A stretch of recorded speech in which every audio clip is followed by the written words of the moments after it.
Hello guys, welcome back to our channel Singam channels. ఇప్పుడైతే మనం గుత్తి వంకాయ కర్రీ ఎలా సింపుల్గా చేసుకోవాలా అనేది చూపిస్తాను.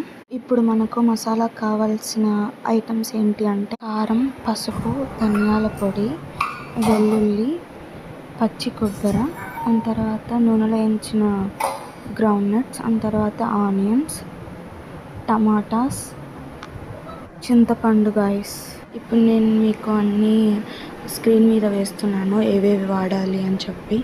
ఇప్పుడు మసాలా కావాల్సిన ఐటమ్స్ అన్నీ చెప్పాను కదా, అవన్నీ మిక్సీ పెట్టాలన్నమాట.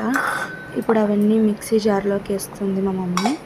సో అదంతా ఫైన్ పేస్ట్ లాగా కొట్టాలి.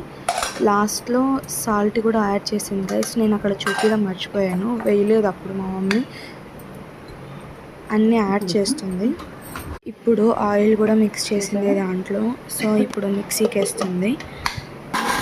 అదొక ఫైన్ పేస్ట్. కొంచెం వేసిన తర్వాత నీళ్ళు కూడా వేయాలన్నమాట కొన్ని, సో టెక్స్చర్ రావడానికి. సో ఈ టెక్స్చర్ అయితే రావాలి మనకి మిక్సీకి వేసిన తర్వాత. ఇదైతే పర్ఫెక్ట్ అని చెప్పింది మా మమ్మీ. మనం ఇలా వంకాయల్ని అన్నీ క్లీన్గా వాష్ చేసుకొని పెట్టుకోవాలి. అండ్ తర్వాత ఇలా కట్ చేసుకోవాలంట. చూడండి, ఇంకా మనం ప్రాసెస్లోకి స్టార్ట్ అవుతున్నాం. ఇప్పుడు స్టవ్ ఆన్ చేసి దానిపైన ప్యాన్ పెట్టింది మా మమ్మీ.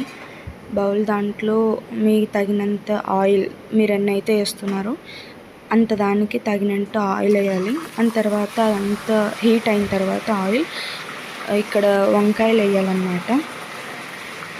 ఇలా చూపిస్తుంది కదా, అట్లా చిటపటలాడుతున్నాయి. బికాస్ వాటర్లో నుంచి ఇప్పుడు తీసాం కాబట్టి అట్లా చిటపటలాడుతున్నాయి అన్నమాట. ఆయిల్లో మనం ఇప్పుడు వంకాయలు వేసాం కదా, ఇప్పుడు చూడండి దాని కలర్ మారుతుంది. అంటే మా మమ్మీ ఏం చెప్పిందంటే అది కొంచెం గోల్డెన్ కలర్ వచ్చేంత వరకు చూసుకోవాలంట. చూడండి, ఇప్పుడు గోల్డెన్ కలర్ వస్తున్నాయి అలా. అండ్ తర్వాత మనం ప్లేట్లో 1 by 1 తీసుకోవాలి అలా గోల్డెన్ కలర్ వచ్చిన తర్వాత. ఇక్కడ మా మమ్మీ అయితే నిదానంగా తీస్తుంది. చూడండి, ఈ కలర్ రావాలి టెక్స్చర్. వంకాయలు వేయించిన ఆయిల్లోనే ఇప్పుడు మనం పోపు దినుసులు వేయాలన్నమాట. అవి కొంచెం వేగనిచ్చిన తర్వాత టమోటా వేయాలి. టమోటా వేసిన తర్వాత అక్కడ కరివేపాకు వేస్తుంది మా మమ్మీ. చూడొచ్చు,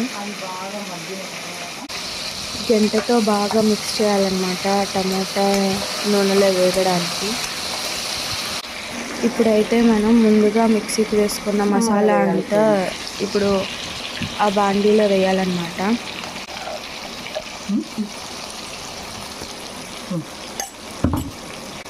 ఇప్పుడైతే మనం దాన్ని బాగా మిక్స్ చేసుకోవాలి. సో అదంతా మగ్గేంత వరకు కొంతసేపు బాగా మిక్స్ చేసుకోవాలన్నమాట. అదంతా మిక్స్ అయ్యేంత వరకు.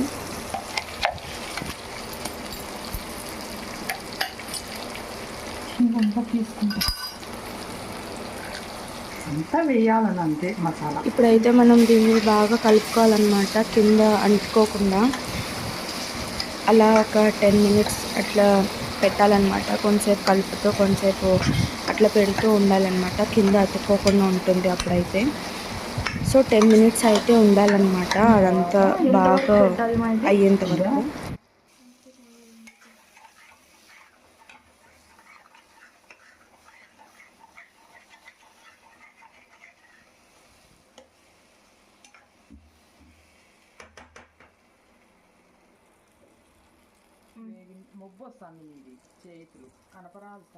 ఇప్పుడైతే మనం బాగా అది మగ్గిన తర్వాత ఇప్పుడు వాటర్ అయితే వేసుకోవాలన్నమాట. మనకి ఎంత జ్యూసీ అంటే గ్రేవీ కావాలో అంత వేసుకోవాలన్నమాట.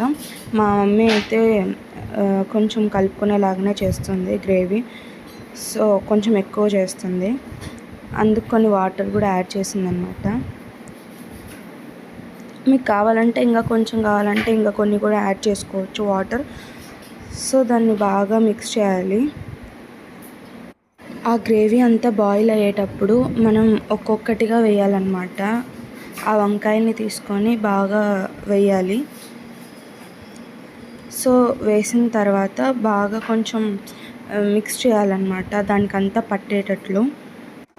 ఇదంతా వేసిన తర్వాత ఒక 5 to 10 మినిట్స్ బాగా బాయిల్ అవ్వాలన్నమాట. బాయిల్ అయిన తర్వాత నూనె ఎప్పుడైతే పైకి వస్తుందో అప్పుడు తీయాలన్నమాట. నేను ఇప్పుడు చూపిస్తాను వచ్చిందో లేదో అనేది. సో చూడొచ్చు అక్కడ ఆయిల్ అంతా వచ్చేసింది పైకి మనం. సో ఇప్పుడు మనకు అదంతా రెడీ అయిపోయింది. ఇప్పుడు మన కర్రీ అయితే రెడీ అయిపోయిందనమాట. చూడండి బాగా గ్రేవీగా వంకాయ కర్రీ అయితే రెడీ అయిపోయింది. ఫైనల్లీ మన గుత్తి వంకాయ కర్రీ అయితే అయిపోయింది. ఈ వీడియో మీకు నచ్చినట్లయితే like, share and subscribe to Singam channels. ఇప్పటి నుంచి వీడియోస్ కంటిన్యూగా వస్తాయి guys. Thank you for watching.